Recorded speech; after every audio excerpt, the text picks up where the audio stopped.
Good day, guys. I want to take you through the first topic in your prescribed textbook, English First Additional Language Level 3. What I want us to look at is the approach to your comprehension passage, which is mainly, actually, it's in all assessment tasks that you will have throughout the year. You have it in test 1, you have comprehension passage in test 2, you have comprehension passage in your internal examination towards the end of the year, and when you write your final examination, there's no way that you cannot write without having comprehension passage, which constitutes a greater portion of your marks. I want you to look at it in a way that it shouldn't be scary. I'm going to split it into parts as to how to answer it, reading for it, tips on how to prepare for it, the strategies of a reading plan. I also want us to look at the general tips on how to answer it correctly. I'll be also touching on the rules and variations, which will include the common mistakes that you normally do. Let's go back to how to answer a comprehension passage. Number 1, try to understand the passage. And you cannot understand the passage without reading it. Then, utilize your reading ability. How do you strengthen your reading ability? The best way to make sure that you sharpen your reading ability or skills is to read magazines, newspapers, novels, anything that you can find to read, articles on any topic. As you get to familiarize yourself with reading, then you'll master the art of reading. You will not be lazy to go through it.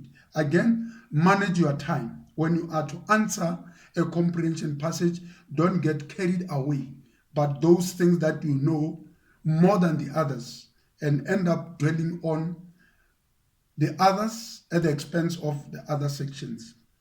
Practice more. I touched on this, that get to read everything all the time. Read newspapers, read magazines, whatever you can find to your hand to read. Again, try to develop your reading speed. This you can only achieve through practice. How do you practice? You practice by finding anything to read. And the strategy is read, read, read, and read. Okay.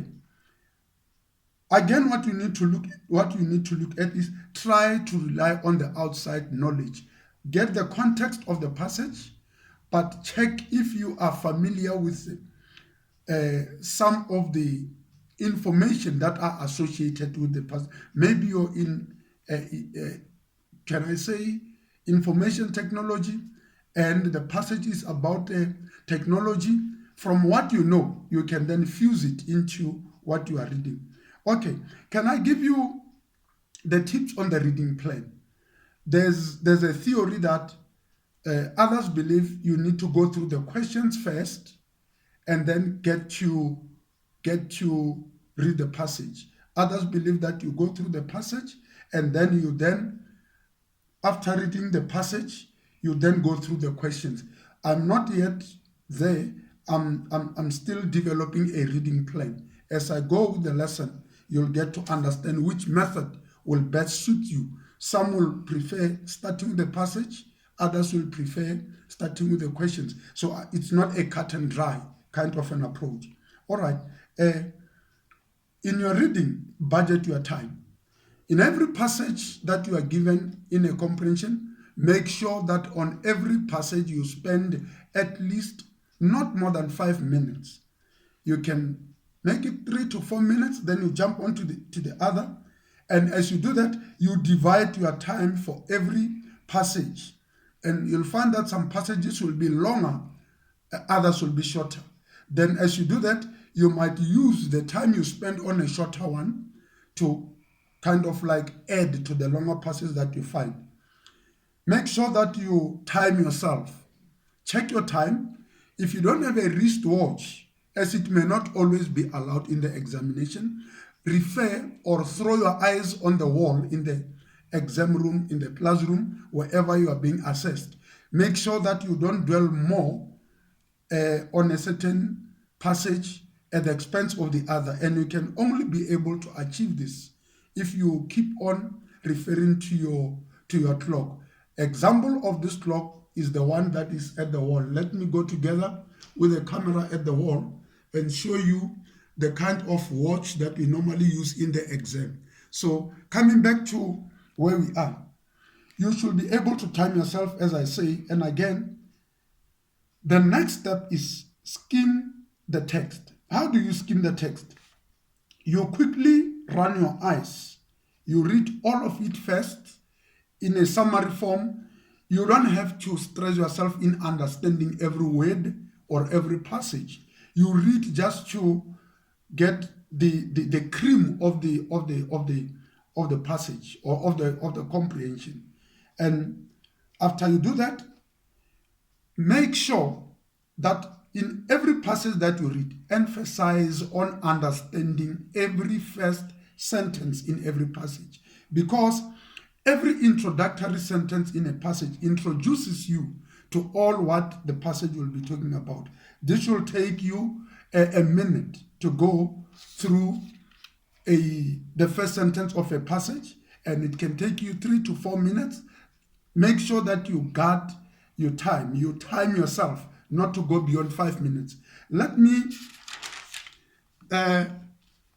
emphasize also, I'm being emphatic on this one, that before you read the passage, you should read all the questions. If your strength is in the questions, understanding the questions first, and in reading the questions, underline words that might seem to be like technical to you.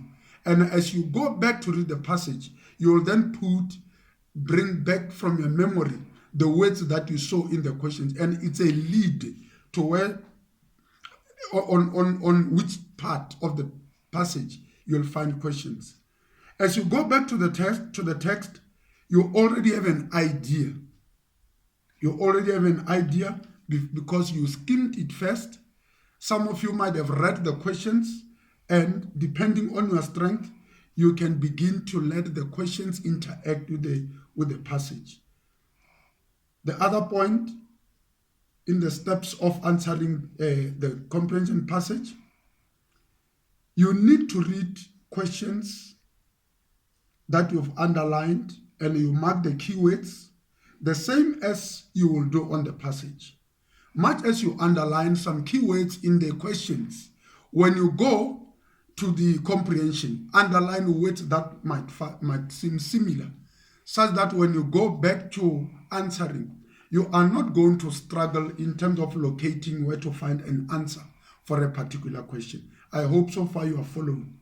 Again, you will find that some words that you are not familiar with are kind of propping up in the comprehension. How are you assisted on that? Remember, sometimes the examiner will provide you, or the assessor will provide you with a glossary, and beside the glossary you can read the word in context. Get to understand the passage and some words that you are familiar with. For you to get the meaning, you may not have the luxury of a dictionary all the time. So what you need to do is to understand, find, or guess the meaning within the context. When you begin to bring meanings to words that is not within the passage, you are kind of like diluting and bringing in your own comprehension into the comprehension you are provided. I want to move on to the aspect of tips on how to improve in terms of vocabulary and in terms of reading skills. These two things are key. How do you mitigate the challenge of not understanding this? Number one, to build your vocabulary, Do not be selective. Any article you can read, I'll repeat, read. Any novel you can find, poetic work, words of literary devices, figurative speeches. If you can find some words that talks to that, articles that talks to that, read, read, read. Again, on the reading skills, learn to time yourself all the time when you read, to say that within this budgeted amount of time, I must have gone through this passage. Let's look at the mistakes that are likely to crop up in you preparing to read. Number one mistake is that at the first glance, very important, do not read to understand the passage or the comprehension, but read to get the subject, the content, is the tone, the feeling, try to have an idea of what the author wants to say in the comprehension. You will then get to break it down as you read it step by step. Again, the answers that you are providing must be given in the correct tense.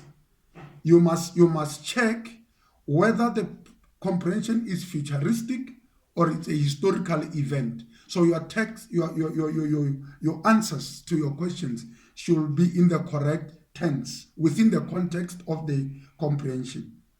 Again, number 3 mistake that you must guard against: do not write in incomplete sentence, because the examiner or the assessor may not know what you want to say in that, but answer every sentence to completion. In other words, make sure that your questions are in full, because that is where the answer will be detected. And again, learn to master summarizing what you've read about. Do not repeat 100% or verbatim what you read, but make sure that you kind of like produce a prose in what you are writing.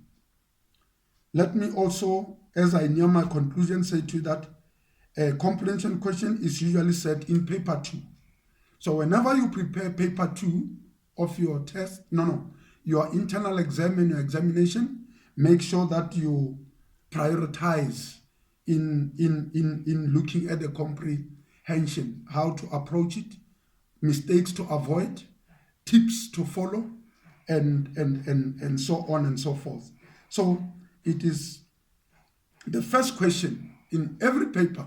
A comprehension passage is the first question, and it addresses most of the time, most of the comprehensions. During the year of World Cup in South Africa, we had most papers were asking questions on World Cup. Now that we are in a kind of a novel COVID-19, which is coronavirus, it might happen that to expand and to test your knowledge, the examiner, the assessor, might touch on questions or might develop comprehension that talks to emerging or current societal issues. So just read mostly on what is happening around you. Be aware of what is happening, what the state of the country is currently, and that might assist in you trying to, in case you meet a comprehension that talks to that, already you'll bring your external knowledge to the context that you are being asked to. Thank you so much for your time. I believe that we are not done with the comprehension passage. In the next lesson, we will do the summary.